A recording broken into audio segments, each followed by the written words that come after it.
চাঁপাইনবাবগঞ্জে গত সপ্তাহের চেয়ে বাজার দর অপরিবর্তিত রয়েছে, তবে কিছু কিছু সবজির দাম বেড়েছে। পুরাতন কাঁচা বাজার থেকে আরো জানাতে যুক্ত হচ্ছেন প্রতিনিধি মোহাম্মদ নাদিম হোসেন। নাদিম, চাঁপাইনবাবগঞ্জে সবজির বাজার কেমন দেখছেন, আমাদেরকে জানাবেন সব মিলিয়ে। জি মাহমুদ, ধন্যবাদ আপনাকে। আমি এই মুহূর্তে দাঁড়িয়ে আছি চাঁপাইনবাবগঞ্জ পুরাতন কাঁচা বাজার থেকে। যেমনটি বলছিলেন, সকাল থেকেই বাজারে ক্রেতাদের আনাগোনা বেশ চোখে পড়ার মতো। গত সপ্তাহের তুলনায় আজ সবজির দাম বেশিরভাগ ক্ষেত্রেই অপরিবর্তিত থাকলেও কিছু নির্দিষ্ট পণ্যের দাম কিছুটা বাড়তি তেজ দেখা দিয়েছে। আমি যদি আপনাদের আজকের বাজার দরের বিস্তারিত একটু জানাই, গত সপ্তাহে যে কাঁচামরিচ 50 টাকায় পাওয়া যেত, আজ তা বিক্রি হচ্ছে কেজি প্রতি 60 টাকায়।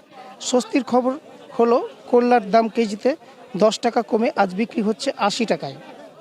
মানভেদে বেগুনের দাম কিছুটা পার্থক্য রয়েছে। সাধারণ মানের বেগুন কেজি প্রতি 70 টাকা হলেও ভালো মানের বেগুন বিক্রি হচ্ছে 80 টাকা দরে। মৌসুম শেষ হতে চললেও বাজারে এখনও ফুলকপি পাওয়া যাচ্ছে, প্রতি পিস বিক্রি হচ্ছে 50 থেকে 60 টাকায়। এছাড়া লাউয়ের পিস পাওয়া যাচ্ছে 30 থেকে 40 টাকার মধ্যে। শশা 40 থেকে 50 টাকা এবং টমেটো গত সপ্তাহের মতোই 80 টাকা কেজি দরে স্থিতিশীল রয়েছে। বাজারে আসা সাধারণ ক্রেতারা বলছেন নিত্য পণ্যের, তবে তাদের দৈনন্দিন খরচ সামলাতে সহজ হতো।